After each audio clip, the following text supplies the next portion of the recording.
Praise the Lord. ലേവ്യ പുസ്തകം 11 അധ്യായം 1 മുതൽ 47 വരെയുള്ള തിരുവചനങ്ങൾ.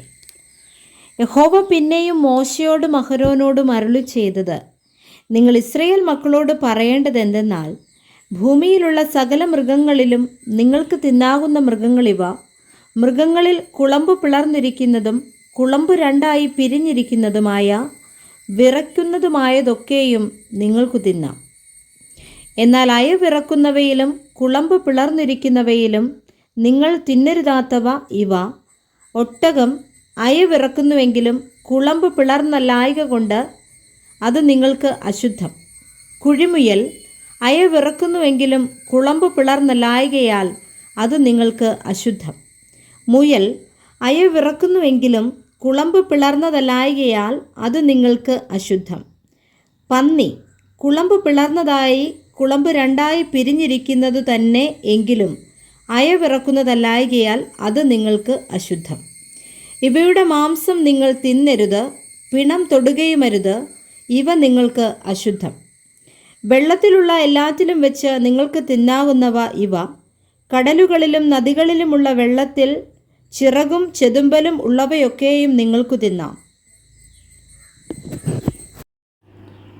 വേലയ്ക്ക് ഉപയോഗിക്കുന്ന പാത്രമോ എന്തായാലും വെള്ളത്തിലിടണം, അത് സന്ധ്യ വരെ അശുദ്ധമായിരിക്കണം, പിന്നെ ശുദ്ധമാകും.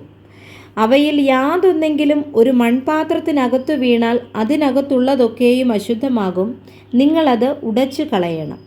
തിന്നുന്ന വല്ല സാധനത്തിന്മേലും ആ വെള്ളം വീണാൽ അത് അശുദ്ധമാകും. കുടിക്കുന്ന വല്ല പാനീയവും ആ വക പാത്രത്തിലുണ്ടെങ്കിൽ അത് അശുദ്ധമാകും. അവയിൽ ഒന്നിൻ്റെ പിണം വല്ലതിന്മേലും വീണാൽ അതൊക്കെയും അശുദ്ധമാകും. അടുപ്പോ തീച്ചട്ടിയോ ഇങ്ങനെ എന്തായാലും അത് തകർത്ത് കളയണം, അവ അശുദ്ധമാകുന്നു, അവ നിങ്ങൾക്ക് അശുദ്ധമായിരിക്കണം. എന്നാൽ നീരുറവും വെള്ളമുള്ള കിണറും ശുദ്ധമായിരിക്കും, പിണം തൊടുന്നവനോ അശുദ്ധനാകും.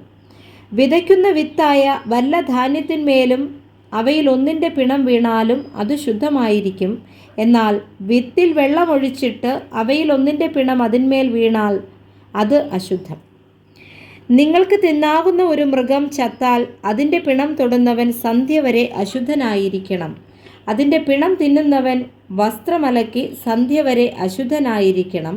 അതിൻ്റെ പിണം വഹിക്കുന്നവനും വസ്ത്രമലക്കി സന്ധ്യ വരെ അശുദ്ധനായിരിക്കണം. നിലത്തിഴയുന്ന ഇഴജാതിയെല്ലാം അറപ്പാകുന്നു, നിങ്ങൾക്കു തിന്നാം.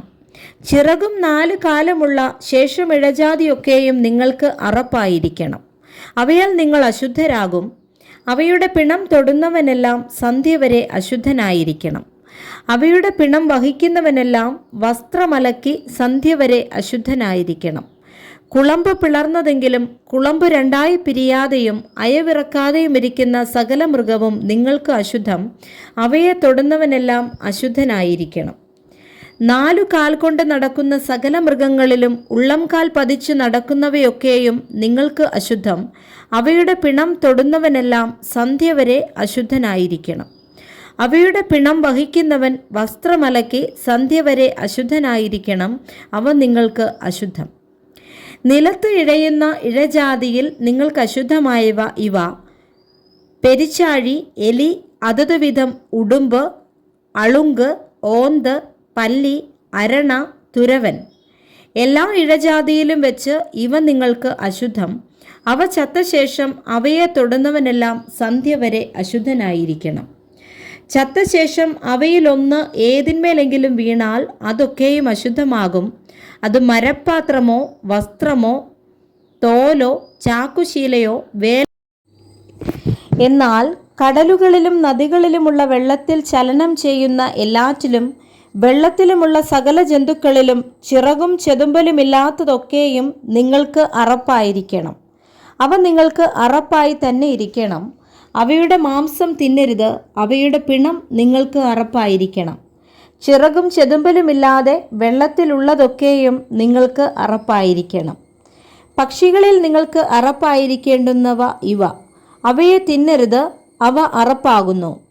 കഴുകൻ, ചെമ്പരുന്ത്, കടൽ റാഞ്ചൻ, ഗൃധ്രം, അതതുവിധം പരുന്ത്, അതതു വിധം കാക്ക, ഒട്ടകപ്പക്ഷി, പുള്ള്, കടൽക്കാക്ക, അതതു വിധം പ്രാപ്പിടിയൻ, നത്ത്, നീർക്കാക്ക, കൂമൻ, മൂങ്ങ, വേഴാമ്പൽ, കുടുമ്മച്ചാത്തൻ, പെരിഞ്ഞാറ, അതതു വിധം കൊക്ക്, കുളക്കോഴി, നരിച്ചീർ എന്നിവയും ചിറകുള്ള ഇഴജാതിയിൽ 4 കാൽ കൊണ്ട് നടക്കുന്നവയൊക്കെയും നിങ്ങൾക്ക് അറപ്പായിരിക്കണം. എങ്കിലും ചിറകുള്ള ഇഴജാതിയിൽ 4 കാൽ കൊണ്ട് നടക്കുന്ന എല്ലാറ്റിലും നിലത്തു കുതിക്കേണ്ടതിന് കാലിന്മേൽ തുട ഉള്ളവയെ നിങ്ങൾക്കു തിന്നാം. ഇവയിൽ അതതു വിധം വെട്ടുക്കിളി, അതതു വിധം വിട്ടിൽ, അതതു വിധം ചീവീട്, അതതു വിധം തുള്ളൻ എന്നിവയെ അതിനെ തിന്നരുത്. ഉരസുകൊണ്ട് ചരിക്കുന്നതും 4 കാൽ കൊണ്ട് നടക്കുന്നതും അല്ലെങ്കിൽ അനേകം കാലുള്ളതായി നിലത്ത് ഇഴയുന്നതുമായ യാതൊരു ഇഴജാതിയെയും നിങ്ങൾ തിന്നരുത്. അവ അറപ്പാകുന്നു. യാതൊരു ഇഴജാതിയെക്കൊണ്ടും നിങ്ങളെ തന്നെ അറപ്പാക്കരുത്. അവയാൽ നിങ്ങൾ മലിനപ്പെടുമാറ് നിങ്ങളെ തന്നെ അശുദ്ധമാക്കുകയും അരുത്. ഞാൻ നിങ്ങളുടെ ദൈവമായ യഹോവയാകുന്നു. ഞാൻ വിശുദ്ധനാകിയാൽ നിങ്ങൾ നിങ്ങളെ തന്നെ വിശുദ്ധീകരിച്ച് വിശുദ്ധന്മാരായിരിക്കണം. ഭൂമിയിൽ ഇഴയുന്ന യാതൊരു ഇഴജാതിയാലും നിങ്ങളെ തന്നെ അശുദ്ധമാക്കരുത്. ഞാൻ നിങ്ങൾക്ക് ദൈവമായിരിക്കേണ്ടതിന് നിങ്ങളെ മിസ്രയീം ദേശത്തു നിന്ന് പുറപ്പെടുവിച്ച യഹോവയാകുന്നു. ഞാൻ വിശുദ്ധനാകിയാൽ നിങ്ങളും വിശുദ്ധന്മാരായിരിക്കണം. ശുദ്ധവും അശുദ്ധവും തമ്മിലുള്ള തിന്നാകുന്ന മൃഗത്തെയും തിന്നരുതാത്ത മൃഗത്തെയും തമ്മിലും വകതിരിക്കേണ്ടതിന് ഇതു മൃഗങ്ങളെയും പക്ഷികളെയും വെള്ളത്തിൽ ചലനം ചെയ്യുന്ന സകല ജന്തുക്കളെയും നിലത്ത് ഇഴയുന്ന ജന്തുക്കളെയും പറ്റിയുള്ള പ്രമാണമാകുന്നു. Praise the Lord. വായിച്ച തിരുവചന വേദഭാഗങ്ങളാൽ കർത്താവ് എല്ലാവരെയും സമൃദ്ധിയായി അനുഗ്രഹിക്കുമാറാകട്ടെ. ആമേൻ.